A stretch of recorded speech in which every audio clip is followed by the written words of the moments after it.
இன்னைக்கு நம்ம நடுவில் ஆண்டவர் அண்ணன் பொற்செல்வன் ஆசிரியர் அவங்களை கொண்டு வந்திருக்கிறாங்க. பல வருடங்கள் முதிர்ந்த தேவ மனிதர்களோடு இணைந்து பல இடங்களில் பல கிராமங்களில், அதாவது சபைகள் இல்லாத ஊழியர்கள் இல்லாத அப்படிப்பட்ட பகுதிகளை தேர்ந்தெடுத்து தேவனுடைய சுவிசேஷத்தை அறிவித்து ஊழியம் செய்கிற ஒரு அருமையான தேவ ஊழியரை ஆண்டவர் கொண்டு வந்திருக்கிறார். வாலிபர்கள் நடுவில், சின்ன பிள்ளைங்க நடுவில், பள்ளிகளிலே, கல்லூரிகளிலே, பிரவேசிக்க முடியாத கிராமங்களிலே, அடிப்படை வசதிகள் இல்லாத கிராமங்களுக்குள்ள ஊடுருவி சென்று சுவிசேஷம் அறிவித்து அந்த சபைகளை நாட்டி பின்தொடர் ஊழியங்களை செய்கிற ஒரு தரிசனம் உள்ள ஒரு தேவ மனிதரை ஆண்டவர் கொண்டு வந்திருக்கிறார். அல்லேலூயா. அவங்க நம்ம நடுவில் வந்திருப்பது நமக்கு பெரிய ஆசீர்வாதமாக இருக்குன்றதுல சந்தேகமே கிடையாது. கரங்களை தட்டி அண்ணனை ரிசீவ் பண்ணுவோம்.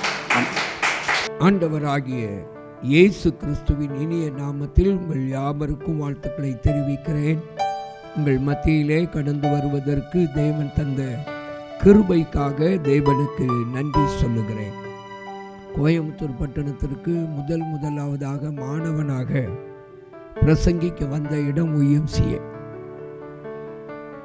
40 ஆண்டுகளுக்கு முன்பதாகவே, 40 ஆண்டுகளுக்கு மேலே இருக்கும், கல்லூரியில் BA படித்து கொண்டிருந்த நாட்கள் முதல் ஒரு உபவாச ஜபத்தை இந்த OMCA கட்டடத்தில் முதலாவதாக கோயம்புத்தூர் பட்டணத்தில் வந்து பிரசங்கிக்கவும், பக்கத்தில் இருக்கிற சிங்காநல்லூரில் பகல் முகாம் ஒன்றிலேயும் ஆராதனையிலையும் கர்த்தருடைய வார்த்தையை பகிர்ந்து கொள்ளவும் கர்த்தர் கிருபை கொடுத்தார்.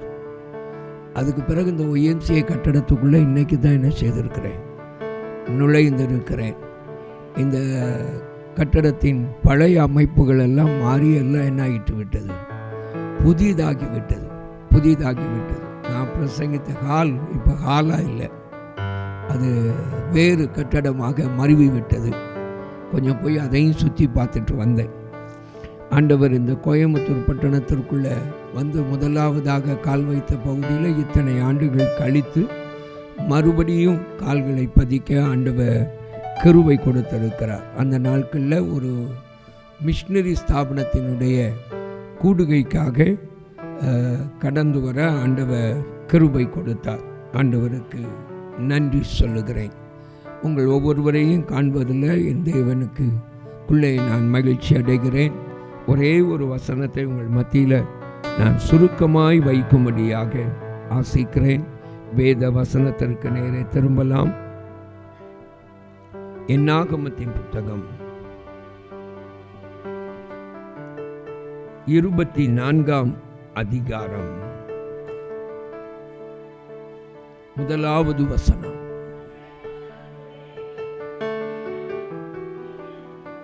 போதும், இஸ்ரவேலை ஆசீர்வதிப்பதே கர்த்தருக்கு பிரியம் என்று பிலேயாம் கண்டபோது என்று வேதம் சொல்லுகிறது. கண்களை மூடி அன்பு ஆண்டவருடைய முகத்தை நோக்கி பார்க்கலாம். அன்பின் பரம தகப்பனே, உம்மை நன்றியோடு நோக்கி பார்க்கிறோம். என்னோடும் எங்களோடும் பேசுகிற எங்கள் தேவன், எங்கள் நடுவில் இருக்கிறதற்காய் உமக்கு ஸ்தோத்திரம். உம்முடைய வல்லமை, உம்முடைய பராக்கிரமம், உம்முடைய கிருபை, உம்முடைய மகிமை எங்கள் நடுவில் விளங்குகிறதற்காய் உமக்கு நன்றி. என்னோடு பேசும், எங்கள் ஒவ்வொருவரோடு பேசும். உம்முடைய வார்த்தையை எங்கள் மத்தியில் நீர் பிட்டு தாரும் என்று சொல்லி ஜெபிக்கிறோம். அப்படி செய்கிற உம்முடைய தயவிற்காக நாங்கள் உமக்கு நன்றி நன்றி என்று சொல்லுகிறோம். எங்கள் தேவன் அப்படி செய்கிற உம்முடைய அன்பிற்காக உமக்கு ஸ்தோத்திரம். இயேசுவின் மூலம் வேண்டிக் கொள்கிறோம் பிதாவே, ஆமென். என கண்பானவர்களே, இந்த வேதத்திலே ஆண்டவர் சொல்லி இருக்கிற ஒரு வார்த்தை, இந்த சம்பவமானது வேதத்திலே திரும்ப திரும்ப சுட்டி காட்டப்பட்டு கொண்டு வருகிறதையும் நாம் வேதத்திலே காண முடியும். என கண்பானவர்களே, பிலேயாம் இஸ்ரவேலை ஆசீர்வதிப்பதே கர்த்தருக்கு பிரியம் என்று என்ன செய்கிறான், காண்கிறான்.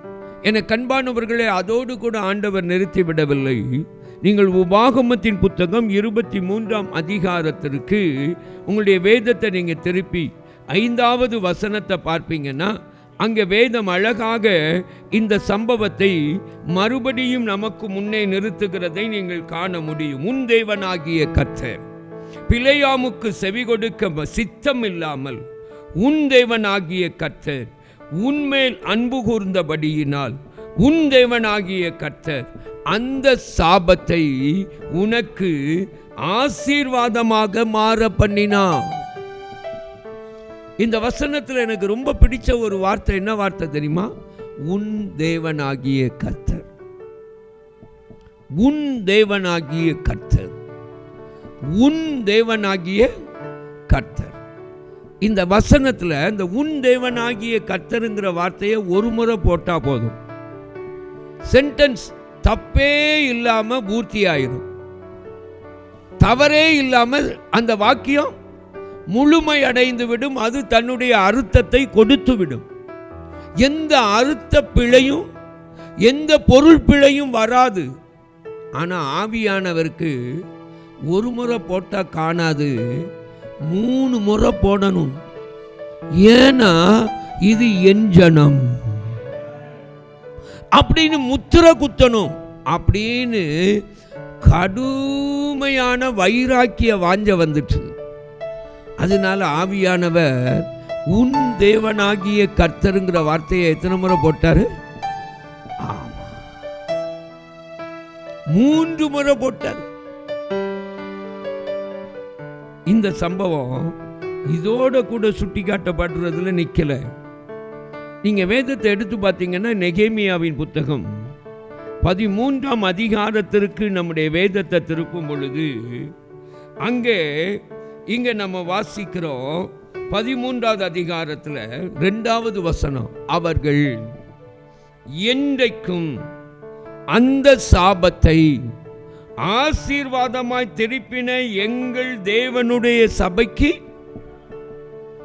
அங்க பாருங்களேன், அந்த சாபத்தை ஆசீர்வாதமாய் திருப்பினார் சொல்லி நம்ம பார்க்கிறோம் 23:5. இங்க எப்படி திருப்பினாராம்? என்றைக்கும். not for a day, not for a time, not for a while, not for a situation, but for each and every day. ஒவ்வொரு நாளைக்கும் அந்த சாபத்தை எப்படி மாத்திட்டாரு? அவன் சபிச்சது ஒரு நாள், நமக்கு ஆசீர்வாதம் வருகிறதோ எத்தனை நாள்? என்னாலும். ஒரு அல்லேலூயா சொல்லுங்க. அல்லேலூயா, அல்லேலூயா. நம்முடைய தெய்வன் எவ்வளவு ஆச்சரியமானவர். இஸ்ரவேல் அவர் ஆசீர்வதிக்கிறது தான் பிரியம் அப்படின்னு சாதாரணமா சொல்லிட்டு போயிட முடியாது. அவர் ஆசீர்வதிக்கிற விதமே வித்தியாசம். பாருங்க, அங்க நீங்க வாசித்தீங்கன்னா, அதே 13:1 நீங்க வாசித்தீங்கன்னா, அவர்களை சபிக்க அவர்களுக்கு விரோதமாய் பிலேயாமை கூலி பொருந்தி கொண்ட. இதுல இருந்து ஒண்ணு தெரியுது, கூலிய வாங்காம வெளியே போக மாட்டேங்கிறதுல பிலேயாம் எப்படி இருந்திருக்காரு? உறுதியா இருந்திருக்காரு. கூலிய வாங்காம என்ன செய்ய மாட்டேன், போக மாட்டேன். ஆனா அவர் சொன்னது என்னது? நீர் என் வீடு நிறைய வெள்ளியையும் பொன்னையும் கொட்டி கொடுத்தாலும் ஆண்டவர் சொல்றதை தவிர வேற ஒன்னையும். வேதத்தில் பார்த்தீங்கன்னா, வெளிப்படுத்தின விசேஷத்துக்கு உங்களுடைய வேதத்தை நீங்க திருப்பினீங்கன்னா, அங்க வேதத்தில் பார்க்கிறோம், இந்த பிலேயாமினுடைய காரியத்துக்கு அங்க ஒரு பெயர் கொடுத்திருக்கு. என்ன பெயர்னா, பிலேயாமின் உபதேசம். என்ன உபதேசம்? ஆமா, பிலேயாமின் உபதேசம் என்று சொல்லி இவனுடைய காரியத்தை குறித்து அங்கே சொல்லப்பட்டிருக்கிற போதகம் என்கிற பெயர் கொடுக்கப்பட்டிருக்கிறது. வெளிப்படுத்தல் 2:24, வெளிப்படுத்தல் 2:14 வாசிக்கிறேன். என்ன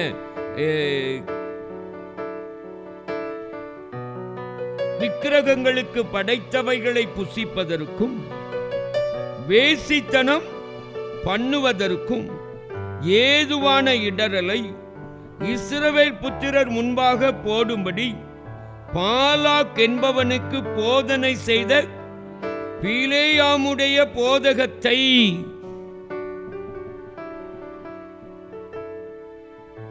பாத்தீங்களா? அப்ப இவன் கையில ஒரு போதகமே இருந்தது, ஒரு துருபதேசமே இருந்தது. எப்படி தேவ ஜனத்தை வழிதப்ப பண்ணலாம், தேவ ஜனத்தின் மேல எப்படி கோபாக்கினைய உண்டு பண்ண வைக்கலாம் அப்படிங்கிற திட்டம் யார் கையில் இருந்தது? எதுக்காக? பணத்துக்காக. பணத்துக்காக எதையும் செய்து விடுகிற ஒரு பிழையாம். இந்த பிழையாம் எதை கண்டான்?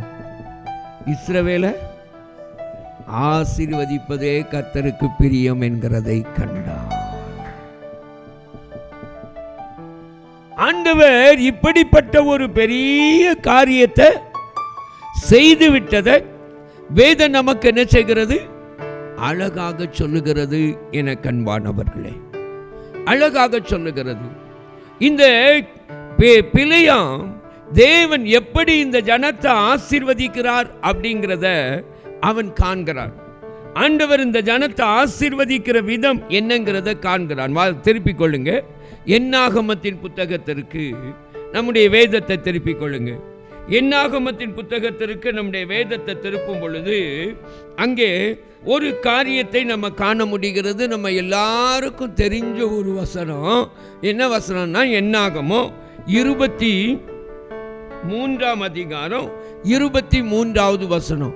யாக்கோபுக்கு விரோதமான மந்திரவாதம் இல்லை, இஸ்ரவேலுக்கு விரோதமான குறி சொல்லுதலும் இல்லை. இந்த வசனத்தை மனப்பாடம் பண்ணி வச்சிருப்போம்.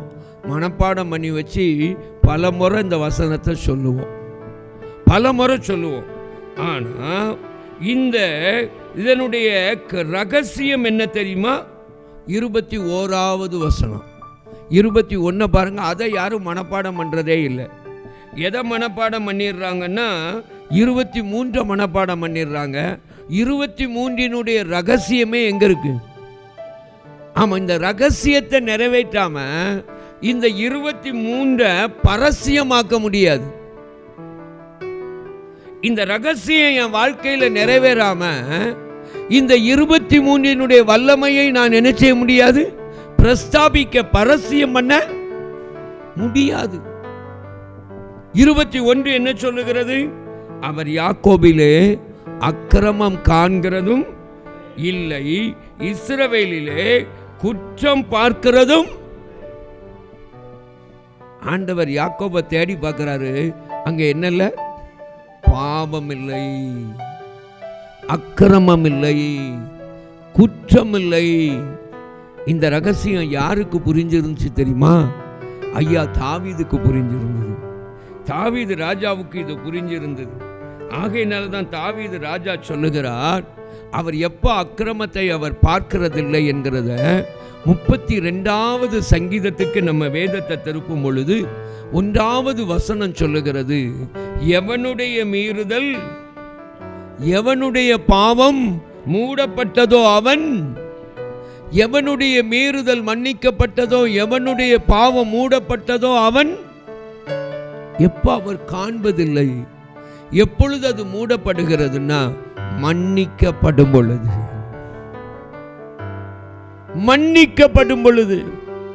அப்ப பாருங்க, இந்த இஸ்ரவேல் அவன் கண்ட விதம், இந்த யாக்கோபு அவன் கண்ட விதம் என்ன தெரியுமா? தேவனால் பாவம் மன்னிக்கப்பட்ட ஒரு சந்ததி. தேவனால் மன்னிக்கப்பட்ட ஒரு சந்ததி. அடுத்து பாருங்க, எவனுடைய அக்கிரமத்தை கர்த்தர் எண்ணாதிருக்கிறாரோ, எவனுடைய ஆவியில். இன்னைக்கு நிறைய தெய்வ பிள்ளைங்க என்னன்னா, ஆண்டவர் என் பாவத்தை மன்னிச்சாருன்னு சொல்லுவாங்க. ஆனா அது அவர் எண்ணாது இருக்கிறார் என்கிற நிச்சயம் இருக்குதா? நான் கல்லூரியில் படித்து கொண்டிருந்த நாட்கள், காலேஜுக்கு பிறப்பிட்டுக்கிட்டு இருக்கேன். பிறப்பிட்டு வெளியே வந்துட்டேன் சைக்கிளை எடுத்துட்டு. எங்கள் வீட்டில் வியாழக்கிழமை தோறும் கூட்டம் நடக்கும் எல்லாருக்கும். செவ்வாய்க்கிழமை தோறும் வாலிப சகோதரர்களுக்கு கூட்டம் நடத்தும். இப்படி நடக்கிற அந்த மீட்டிங்கில் வருகிற ஒரு 3 சகோதரிகள் என்னைய கூப்பிட வந்தாங்க. பிரதர், எப்படி ஆகிலும் நீங்கள் போகிற வழியில் இந்த வீட்டில் வந்து ஒரு ஜோம் பண்ணிட்டு போயிருங்க. அங்கே பிசாசு பிடியில் ரொம்ப பயங்கரமாக இருக்காங்க, வந்து ஜோம் பண்ணிட்டு போயிருங்கன்னு என்னைய கூப்பிட வந்தாங்க. நான் சொன்னேன் காலேஜுக்கு நேரம் ஆகிட்டுன்னு. இல்லை, வந்து ஒரு ஜபம் பண்ணிவிட்டு அப்படியே போயிருங்க. நாங்கள் எல்லோரும் அப்படி தான் கூப்பிடுவாங்க. பிறகு நேரம் போகிறது என்ன செய்யாது தெரியாது. கூப்பிட்டாங்க, போனேன். போய் சைக்கிளை வெளியே நிறுத்திட்டு உள்ளே போனேன் பாருங்க. அங்கேருந்து ஒரு சகோதரி ஒரு அரை செங்கலை தூக்கி போட்டாப்புல வந்துட்டான். பரிசுத்தாவி வானத்திலிருந்து விழுந்துட்டான் இவன் அப்படின்னு ஒரு அரை செங்கலை தூக்கி போட்டாங்களா. ஒரு ஸ்டெப் நவுண்ட நான் நின்ன இடத்துல விழுந்துச்சு. நீ பார்த்தேன், செங்கலரி வாங்குறதுக்காக கூட்டிகிட்டு வந்தீங்கன்னு சொல்லாமல் ஒரு பார்வை பார்த்தேன்.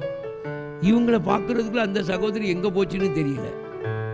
அதை காணும், கள்ளக்கண்டா நாயக்கானும் நாயக்கண்டா கள்ளக்கானுங்கிற கதையில் இவங்களை பார்த்தா அதை காணும், அதை பார்த்தா இவங்களை காணுங்கிற மாதிரி அப்படின்னு நின்றுக்கிட்டு இருந்தேன். அவங்க சொன்னாங்க, பிரதர் விடக்கூடாது, இதை இன்னைக்கு ஜோம் பண்ணி விடுதலை வாங்கிறேன்னு. எரிஞ்ச செங்கல் அவங்க மேலே விழலை, என் மேலே தான் விழ பார்த்துச்சு.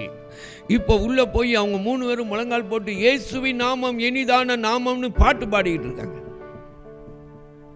வாங்க பிரதர், நம்ம எல்லாம் இன்னைக்கு ஒரு விடுதலை வாங்கிடுவோம். நாங்கள் போய் முழங்கால் படிக்கிட்டேன், பாட்டு பாடினாங்க. நான் அடுத்தது எங்கேருந்து வருதுன்னு பார்க்கணும் அப்படின்னு கண்ணை திறந்துருந்தேன். அது நேர விளக்குமாரோட வந்துச்சு. சாத்தானின் சேனையை ஜெயித்திட்ட நாமம், சாப பிசாசை துரத்திட்ட நாமம்னு உடனே விளக்குமாரோட வந்துச்சு பாருங்க. ஒரு பிடி பிடிச்சேன், இயேசுவின் நாமத்தில் விளக்குமாரை என் கையில் தந்துட்டு அது போயிட்டு. இந்த 3 பேரும் இயேசுவின் நாமத்தில் உடனே இவங்க 3 பேருக்கும் கண்ணு திறந்துட்டு, ஏங்க மூடின கண்ணு தான், வேற ஒன்றும் இல்லை. கண்ணை திறந்து பார்க்காங்க, என் கையில் என்ன இருக்கு? விளக்குமாறு இருக்கு. இவங்க கேட்குறாங்க, ஏன் பிரதர் நாங்கள்லாம் ஜெபம் பண்ணும்போது நீங்கள் விளக்குமாற தூக்கிக்கிட்டு இருக்கீங்கன்னு கேட்டாங்க.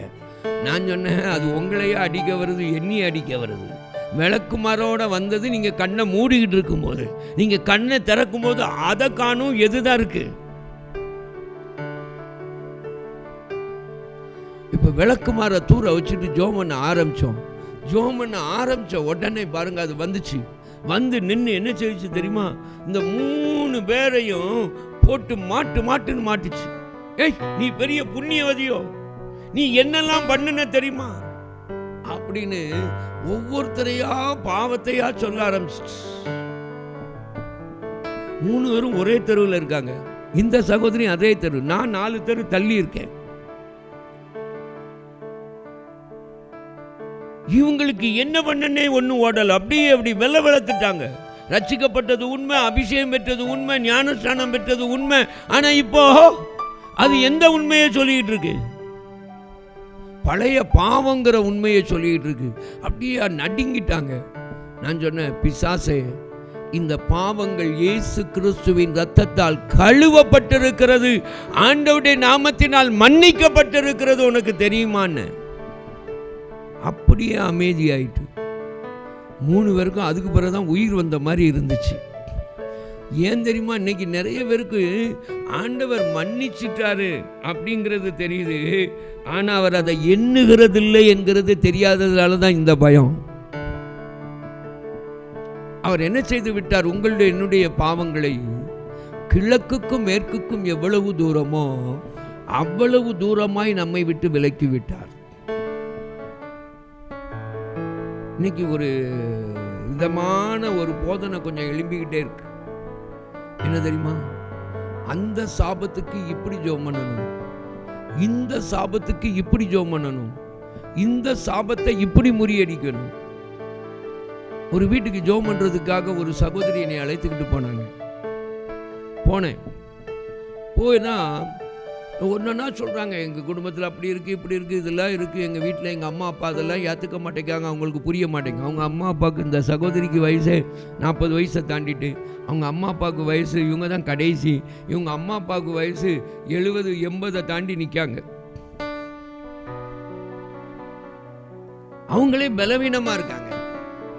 இவங்க புரிஞ்சுக்கிட மாட்டேங்காங்க, என்னதான் செய்ய மாட்டேங்காங்கன்னு எங்கள் அம்மா அப்பாட்ட பேசுனேன். ஐயா, இவா ஒரு போர்வை எடுத்து விரிச்சுக்கிறா ஐயா. போர்வை எடுத்து விரிச்சிட்டு அதுக்கு ஒரு துணியை தூக்கி போடுறா. இந்த சாபம், இந்த சாபத்தை இயேசு முறியடிக்கிறார். அடுத்த துணி இப்படியே ஒன்னொன்னா தூக்கி போடுறா. போட்டு அதை ஒரு மூட்டையை கட்டுறா. கட்டிட்டு இந்த சாபத்தை இயேசுவின் நாமத்தில் முறியடிக்கிறேன், இந்த சாபத்தை இயேசுவின் நாமத்தில் முறியடிக்கிறேன்னு தலையை சுத்துறா. சுத்திட்டு தூக்கி தூர போடுறா. பிறகு போய் எட்டு வரா. அப்புறம் விரிக்கா. திரும்ப இது ஒன்னொன்னா சொல்லி போடுறா. இப்படி ஒரு நாளைக்கு 10 நேரம் 20 நேரம் பண்றாயா. இதே மாதிரி எங்களையும் பண்ண சொல்றா. நாங்க குனிஞ்சு குனிஞ்சு எத்தனையா தூக்கி போட முடியும்? நாங்க எங்க தலைக்கு மேல தூக்கி எப்படி சுத்துறது? நாங்க எங்களை கொண்டு நடக்கவே முடியல, தூக்கி முறி அடிக்கிறேன்னு தூரமா வீசுங்கிறா. எங்க கொண்டு வீச? நான் சொன்னேன், இந்த போர்வையிலேயா சாபம் ஓட்டிக்கிட்டு இருக்கு, இந்த துணியிலேயா ஓட்டி. நான் ஒரு ட்ரைனிங் போயிட்டு வந்தேன். அந்த ட்ரைனிங்ல சொல்லி கொடுத்தாங்க. ஹைதராபாத்தில் போய் ட்ரைனிங் எடுத்து வந்தேன்.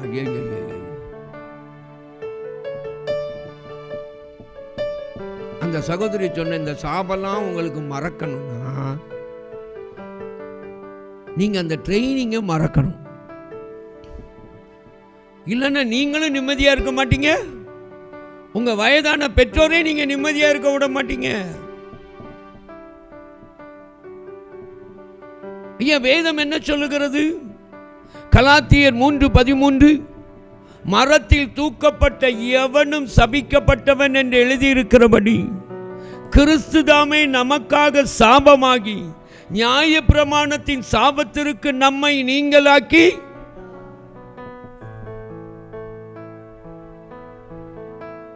கிறிஸ்து மீட்ட பிறகு நான் ஒவ்வொரு துணியையா தூக்கி போட்டு ஒவ்வொரு சாபத்தையா நினைவுபடுத்திக்கிட்டு இருந்தா. வேதம் என்ன சொல்லுகிறது? பிதாக்கள் திராட்சை காய்களை தின்றார்கள், பிள்ளைகளின் பற்கள் என்ற பழமொழி இனி இஸ்ரவேலை குறித்து என்ன செய்யப்படுவதில்லை, சொல்லப்படுவதில்லை, சொல்லப்படுவதில்லை.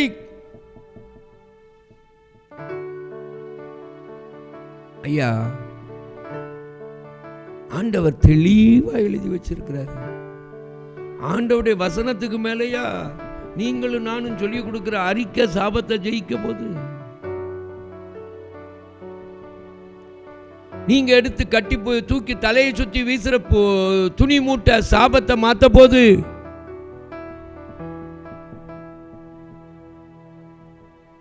பாருங்கள், இது யாருடைய தந்திரம் தெரியுமா? எவனுடைய அக்கிரமத்தை கர்த்தர் எவனுடைய ஆவியில். பிசாசுக்கு வேலையே அப்பப்ப என்ன செய்யறது? உனக்கு இந்த சாபம் இருக்கு, உனக்கு இந்த பாவத்தினால இந்த சாபம், இந்த பாவத்தினால இந்த சாபம். ரட்சிக்கப்படும் போது பாவமும் மன்னிக்கப்பட்டு பாவத்தின் ஆக்கினையும் சேர்த்து என்ன செய்யப்பட்டு விட்டது? மன்னிக்கப்பட்டு விட்டது. இதை நீங்க விசுவாசிக்க கற்றுக்கொள்ளுங்க. இன்றைய தேவ ஜனம் இதை மறந்து கொண்டிருக்கிறது. சிலுவையை காட்டிலும் வல்லமையானது நீங்களிடம் அறிக்கை அல்ல. சிலுவையை காட்டிலும் வல்லமையானது நீங்கள் தூக்கி வீசுகிற துணி மூட்டை அல்ல.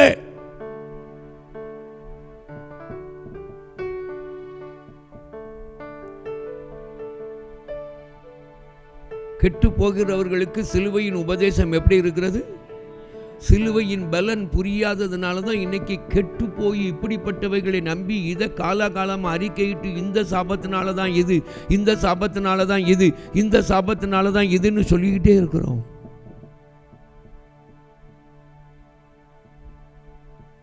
வெளியே வாருங்கள். தாவீதுக்கு அது விளங்கி இருந்தது. ஆண்டவர் நம்ம பாவத்தை என்ன செய்துட்டாரா? மீகா 7:19 சொல்லுகிறது, அவர் நம்முடைய பாவங்களை எல்லாம் அடக்கி சமுத்திரத்தின் ஆழத்துல போட்டு விட்டார். எபிரேயர் 8:12 சொல்லுகிறது, அவர் உன் அக்கிரமங்களை கிருபையாய் மன்னித்து உன் மீறுதல்களை இனி நினைப்பதில்லை என்று சொல்லுகிறார். எபிரேயர் 10:17 சொல்லுகிறது, அவர் உன் அக்கிரமங்களையும் உன் மீறுதல்களையும் இனி நினைப்பதில்லை. அப்ப நம்முடைய வாழ்க்கையில ஆண்டவர் மறந்ததெல்லாம் நம்மளை நினைவுபடுத்த வைக்கிறது யார் வேலை சொல்லுங்க? ஒரு கரையில் அவன் நேரடியா இப்படி சொல்றான், அந்த 3 சகோதரிகளுக்கு சொன்ன மாதிரி. இன்னொரு கரையில் இந்த சாபம் அந்த சாபம், இதை கண்டுபிடி அதை கண்டுபிடி, இந்த பாவம் எப்ப நடந்துச்சுன்னு பாரு, இதை கண்டுபிடி. எங்க ஆண்டவரே மன்னிச்சு மறந்துட்டேங்கிறார், இனி நினைப்பதில்லைங்கிறார். நீங்க என்ன செய்யணுமா? போய் குப்பையை உட்கார்ந்து தோண்டி, குப்பையை உட்கார்ந்து நோண்டி, குப்பைக்குள்ள கிடந்து என்ன செய்யணுமா? அதை எடுத்து அதுக்கு இதுன்னு கண்டுபிடினா, எனக்கு இந்த பைபிள், அவங்ககிட்ட வேற பைபிள் இருக்குமோ? இந்த பைபிள் என்கிட்ட இருக்கிற பைபிள் அவங்ககிட்ட இல்லையோ? அவங்க பைபிள் வேறையோ? அவர்கள் பாவத்தை மன்னித்தது சிலுவையில் தொங்கி மரித்து உயிர்த்த இயேசுதானோ, அல்லது சிலுவையில் தொங்காத மரிக்காத உயிர்த்தெழுதாத வேற யாருமோன்னு சந்தேகம் வருது.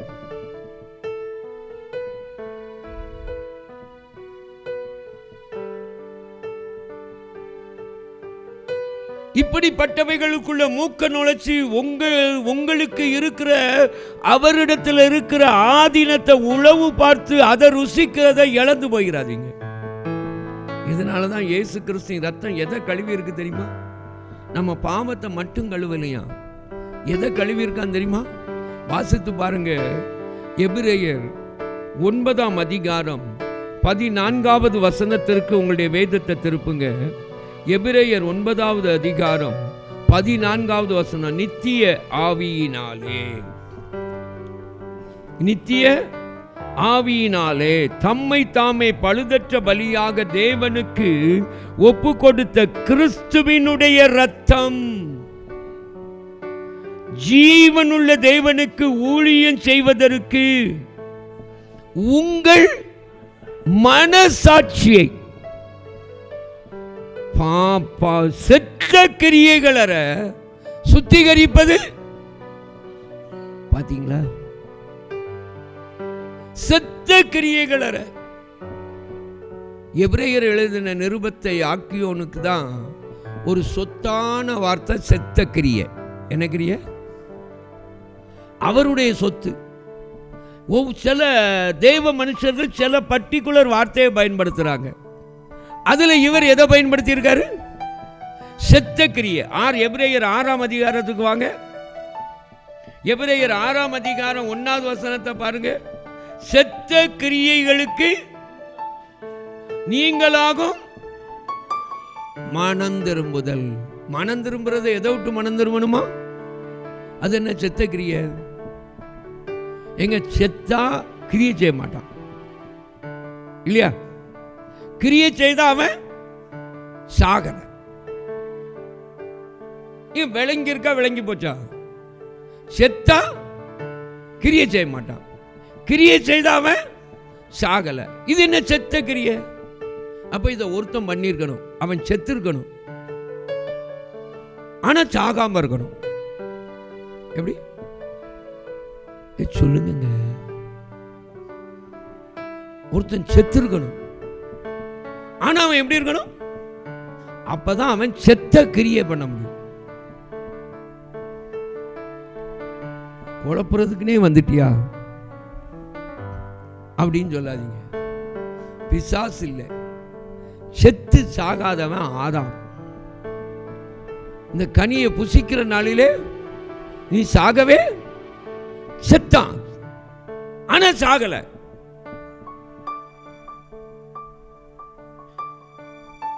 செத்து சாகாதவன் யாருதான் சொல்லுங்க? ஆதாம். அவன் என்ன செய்தான்? தன் அக்கிரமத்தை மடியிலே மறைத்து வைத்து உடன்படிக்கைய மீறினான்னு வேதம் சொல்லுங்க. இன்னைக்கு நிறைய பேருக்கு ஆதாமுடைய மடியில மறைத்து வைக்கப்பட்ட அக்கிரமம் தெரியல. நேரடியா கனியை பறிச்சு புசிச்ச ஏவாளுடைய அக்கிரமம் தான் தெரியுது. உலகம் முழுசும் ஏவாளை தான் பிரசங்கம் பண்ணுது. ஆனால் யோபு மட்டும்தான் நான் ஆதாமை போல என் உடன்படிக்கையை மீறி என் அக்கிரமத்தை மடியிலே மறைத்து வைத்தேனோன்னு கேட்கிறார். யோபுக்கு தான் யாரை குறித்து வெளிப்பாடு கிடைச்சிருக்கு. நம்ம எல்லாருக்கும் யாரு தான் தெரியுது?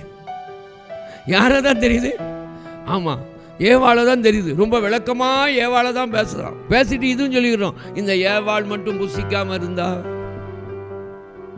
இன்னைக்கு நமக்கெல்லாம் இந்த பாடு இருக்குமா அப்படின்னு யாரையே சொல்லிக்கிட்டே இருக்கோம். ஆனால் அந்த ஆதாம குறித்த வெளிப்பாடு யாருக்கு தான் கிடைச்சிச்சு?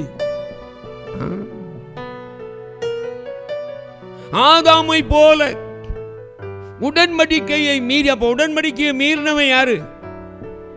ஆதாம். அக்கிரமத்தை மடியில மறைத்தவன் யாரு? எனக்கு என்ன தோணுதுன்னா, யோபு வச்சு நான் நேரடியா பறிக்க மாட்டேன், நீ பறிச்சு தந்தினா சாப்பிட்டுக்கிறேன் அப்படின்னு சொல்லியிருப்பானோன்னு எனக்கு தோணுது.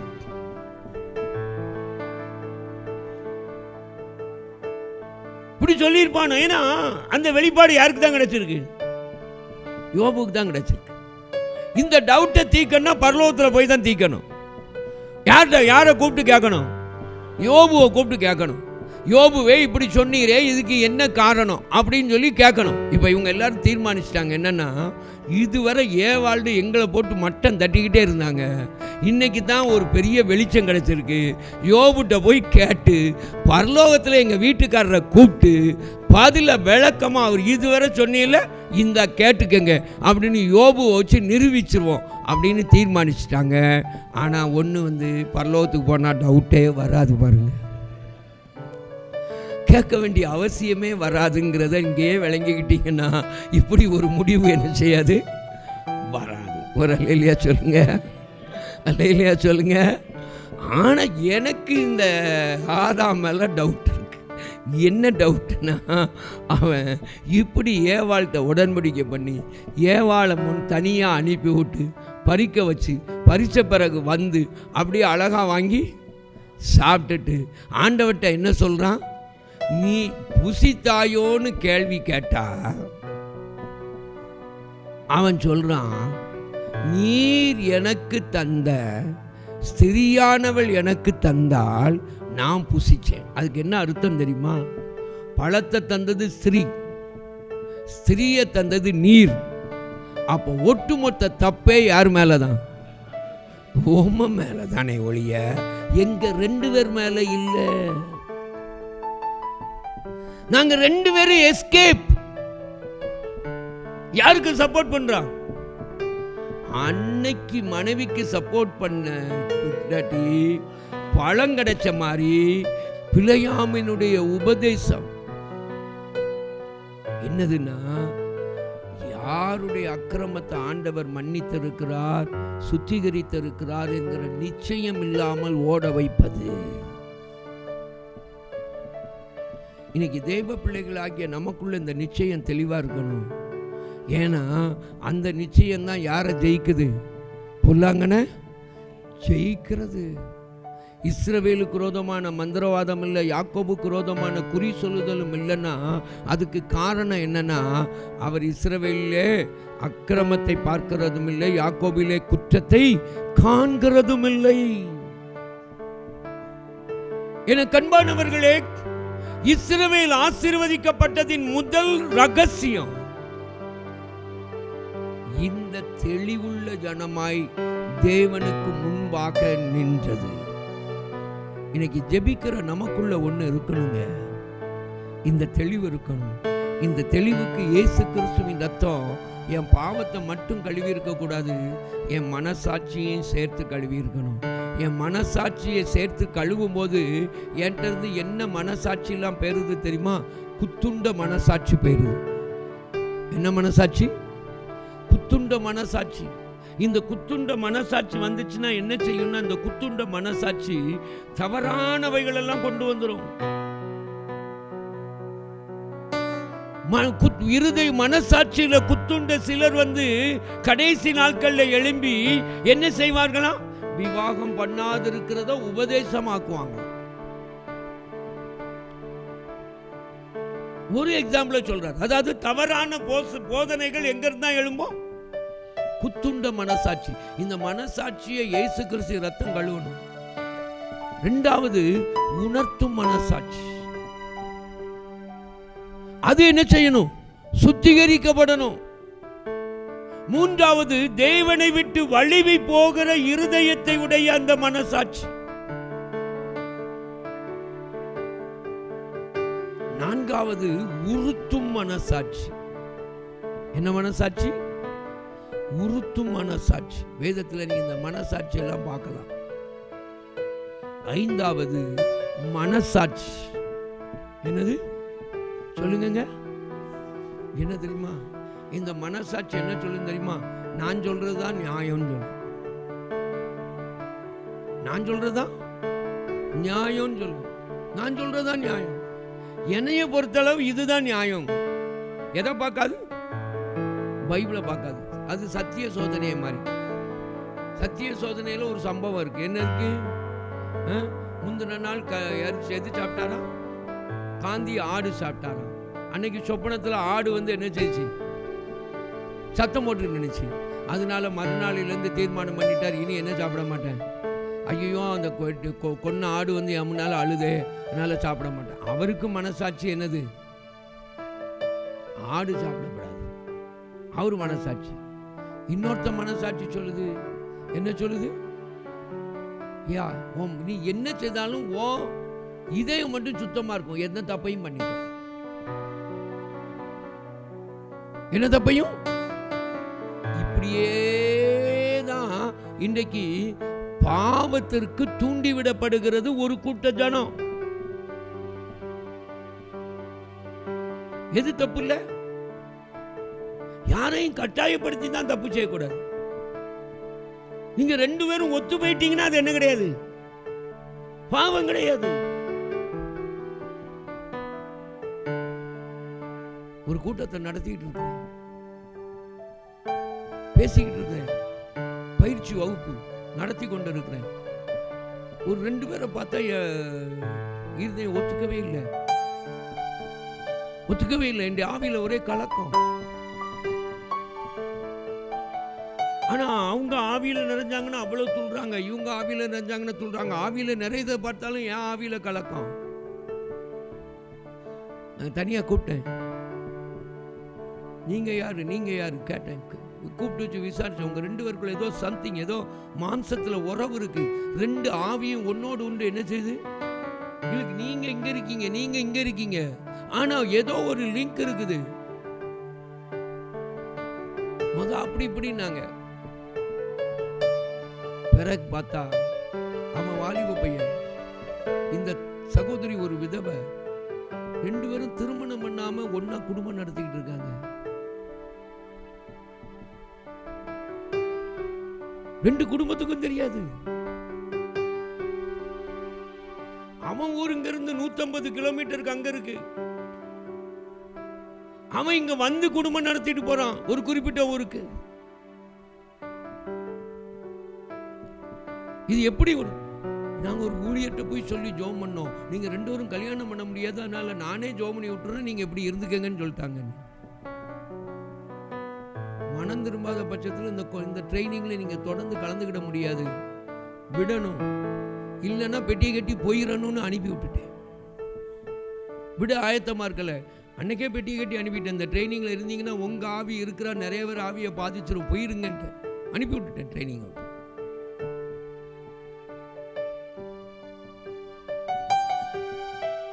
ஐயா இன்றைக்கு ஒரு போதனை, ரெண்டு பேரும் ஒத்துக்கிட்டீங்கன்னா அது என்னது இல்ல, பாவம் இல்ல, அது தப்பு இல்ல.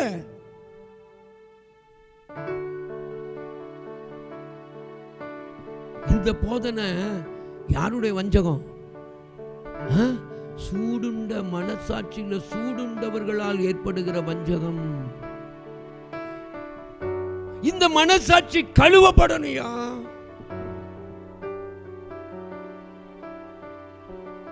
இந்த மனசாட்சி கழுவப்படணும். இதை கழுவுறதுக்கு வல்லமை எதுக்கு, யாருக்கு மட்டும்தான் உண்டு? இயேசு கிறிஸ்துவின் ரத்தத்துக்கு மட்டும்தான். அதனால தான் இயேசு கிறிஸ்துவின் ரத்தம் சகல பாவங்களை நீக்கி சுத்திகரிக்கிறதோட நின்று போகாம எபிரேயருக்கு எழுதின நிருபத்தை ஆக்கியோன் மனசாட்சியில் இருக்கிற செத்த கிரியைய, என்ன கிரியைய அவர் கழுவுகிறது எத்தனை நிச்சயங்கிறார். ஒரு அல்லேலூயா சொல்லுங்க. இந்த இஸ்ரவேல் ஆசீர்வதிக்கப்பட்டதன் ரகசியத்தின் முதல் காரியம் என்னதுன்னா, அதுல ஆண்டவர் அக்கிரமம் காண்கிறதில்லை. இரண்டாவது, அது ஆசீர்வதிக்கப்பட்டதனுடைய ரகசியம் அது என்ன அப்படின்னு சொல்லி பார்த்தா, நீங்க அங்க பார்க்கலாம், அந்த ஜாதி ஒருவரோடைய என்ன செய்யல, ஆமா கலக்கல. அது யாரோடையும் கலவாம அது எப்படி இருக்கிறது? தனித்து வாசம் பண்ணுகிறது. ஒரு அல்லேலூயா சொல்லுங்க, ஒரு அல்லேலூயா சொல்லுங்க. நமக்கு இஸ்ரவேலை குறித்த ஒரு காரியம் தெரியும். 22வது வசனத்தை வாசிங்க. 23, 22.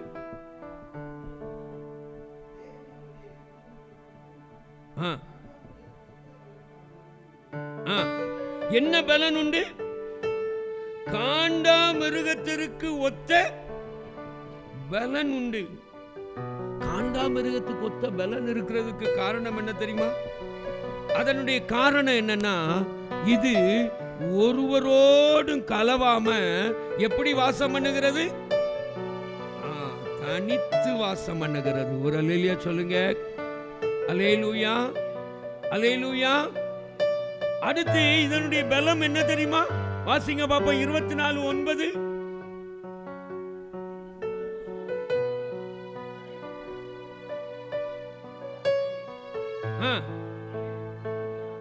காண்டாமிருகம் மட்டும் இல்லையா, அது என்னது? சிங்கமா. ஒரு அல்லேலூயா சொல்லுங்க, ஒரு அல்லேலூயா சொல்லுங்க. சிங்கத்துக்கு ஒரு நல்ல குணம் உண்டு. அது நாகம் தீர்க்கதரிசி சொல்லுங்க. சிங்கம் என்ன செய்யுமா? ஆண் சிங்கம் அப்படியே போய் இறைய முழுசா தூக்கிட்டு வருமா. முழுசா தூக்கிட்டு வந்து யாருக்கு கொடுக்குமா? பெண் சிங்கத்துக்கு. எதுக்கு சொல்லுங்க? குட்டிகளுக்கு என்ன செய்யுமா? அப்படியே கொண்டு வந்து அப்படியே பீஸ் பீஸ் போட்டு, அது முழுசா சாப்பிட முடியாதான், அதனால அதுக்கு பீஸ் போட்டு கொடுக்குமா. இந்த சிங்கம் தான் மட்டும் சாப்பிடாம யாருக்கெல்லாம் கொடுத்து சாப்பிடுது. ஆனா சில அசிங்கங்கள் இருக்கு, அது நமக்கு மட்டும் கிடைச்சா போதும்னு ஓடுற அசிங்கங்கள் இருக்கு. அப்படி இருக்கக்கூடாது. எனக்கு நான் ரொம்ப விளக்கிட்டு போக நேரம் இல்லை. முதல் குறிப்பை நான் அதிக நேரம் விளக்கிட்டேன். அங்கே என்னால் சுருக்கமாக முடிக்க விரும்புகிறேன். எனக்கு அன்பானவர்களே, சிங்கம் தன்னை மட்டும் பார்க்காது, யாரை பார்க்கும்? சுற்றிலும் உள்ளவர்களை பார்க்கும். ஒரு அல்லேலூயா சொல்லுங்க. இந்த பலத்தினுடைய ரகசியம் எதில் இருக்குதுன்னா, அது எதில் இருக்கிறது என்று சொன்னா, அது தனித்து வாசமாய் இருக்கிறதுல இருக்கிறது. ஒரு அல்லேலூயா சொல்லுங்க. அல்லேலூயா. அடுத்து பார்த்தீங்கன்னா, இங்க இன்னொன்னு பார்க்கிறோம். 24வது அதிகாரத்துல 5, 6 வாசிங்க.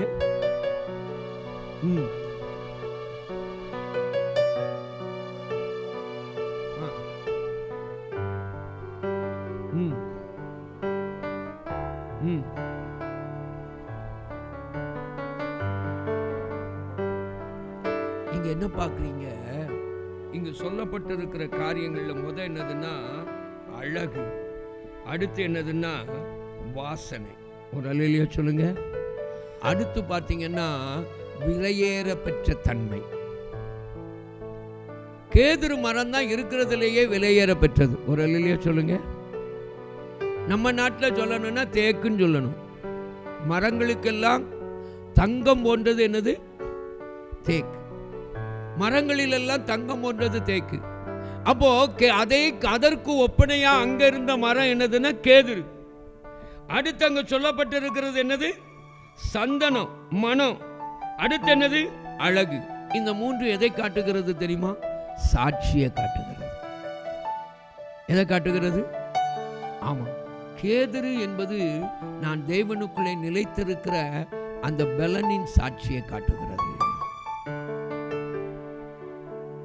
அழகு என்பது மற்றவர்களுக்கு முன்னே நான் காட்டுகிற என்னுடைய சாட்சியை காட்டுகிறது. மனம் என்பது என் வீட்டினுள்ளே, என் குடும்பத்தின் எல்லைகளுக்குள்ளே நான் விளங்குகிற சாட்சியை காட்டுகிறது. எத்தனை அழகா இருந்தாலும், எத்தனை பலமா இருந்தாலும், இந்த மனம் சரியில்லைன்னா குணம் சரியில்லாம போயிடும். அந்த பலமும் அந்த அழகும் பரிகசிக்கப்பட்டு விடும். எந்த அழகு பக்கத்திலையும் எது நிற்க முடியாது. நாட்டம் இருந்தா கிட்ட நிற்க முடியாது. எந்த பலத்துக்கும் மத்தியிலையும் நாட்டம் இருந்தா கிட்ட நிற்க முடியாது. அதனாலதான் சாட்சி எங்க இருக்கணும் சொல்லுங்க? எங்க இருக்கணும்? என் குடும்பத்துக்குள்ள, என் வீட்டுக்குள்ள. அதனாலதான் ஊழியனை குறித்து வேதம் சொல்லும்போது, தன் வீட்டை விசாரியாமல் போனான் அவன் நன்றாய் நடத்துகிறவனும். அது ஊழியருக்கு மட்டும் இல்ல, அது யாருக்கு? எல்லா தேவ பிள்ளைகளுக்கும். ஒரு அல்லேலூயா சொல்லுங்க, ஒரு அல்லேலூயா சொல்லுங்க. 3 நிலைகளில் உள்ள சாட்சியை அது நமக்கு குறிக்கிறது. எனக்கு அன்பானவர்களே, இன்னைக்கு நம்முடைய வாழ்க்கையில ஆண்டவர் இஸ்ரவேலை ஆசீர்வதித்ததுக்கு இதுல இன்னும் நிறைய காரியத்தை என்ன செய்ய முடியும், காண முடியும். உங்கள் மத்தியில 3 மட்டும் நான் என்ன செய்கிறேன், வைத்து நான் கடந்து செல்லும்படியாய் நான் திரும்ப விரும்புகிறேன். எனக்கு அன்பானவர்களே, அவன் இந்த ஜனத்தை குறித்து அவன் சொல்லுகிற காரியமே அது என்ன தெரியுமா? காரியம், பிழையாம் சொன்ன காரியமே என்னாகமோ 23:9 பாருங்க.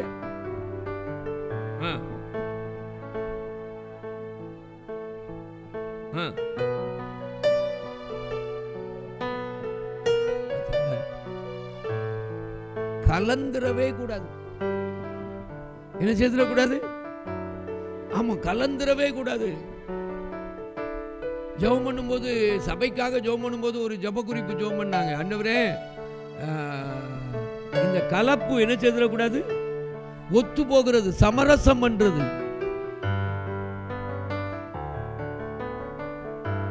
கலந்துரவே கூடாது. சமரசம் பண்ணா பின்னால பெருங்கூட்டம் நிற்கும்.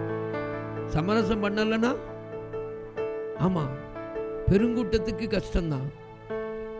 பெருங்கூட்டத்துக்கு கஷ்டம்தான். சமரசம் பண்ணலன்னா பெருங்கூட்டத்துக்கு கஷ்டம்தான்.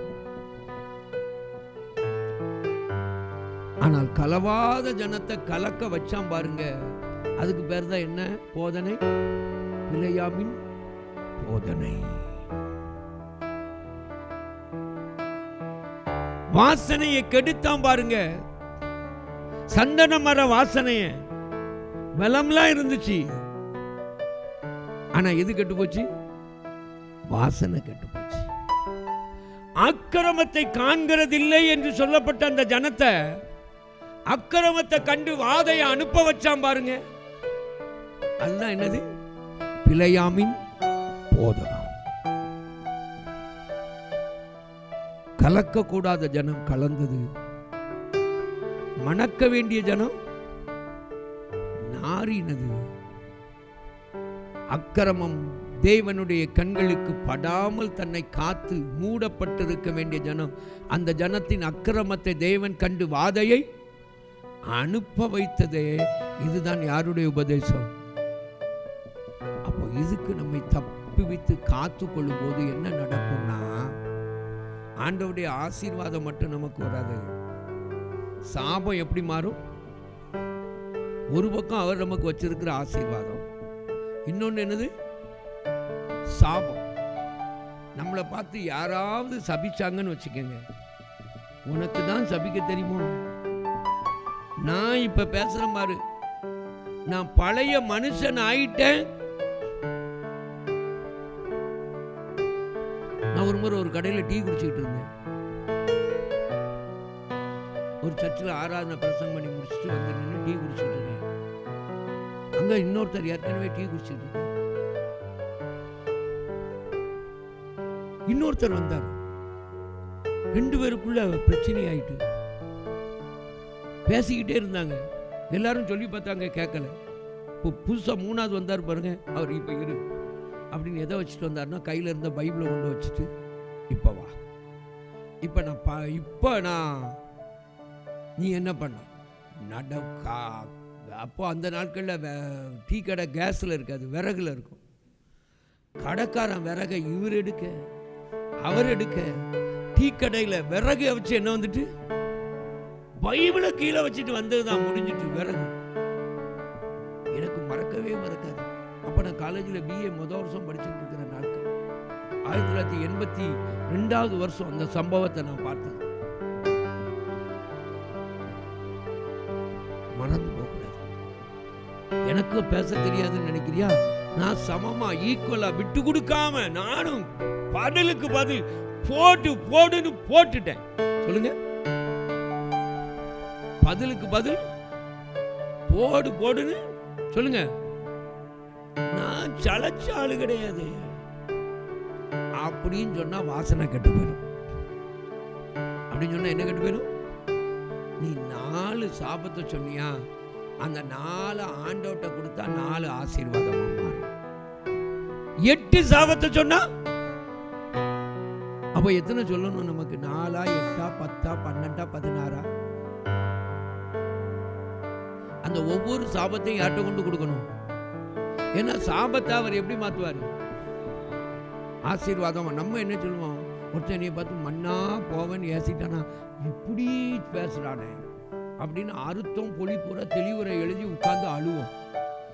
ஆனா நம்ம எதிர்ப்பதான் எழுதணும். எப்படி எழுதணும்? நீ மண்ணா போவன்னு யாராவது உங்களை சபிச்சா அதுக்கு என்ன எதிர்ப்பதம்? பொன்னாய் மாறுவாய்.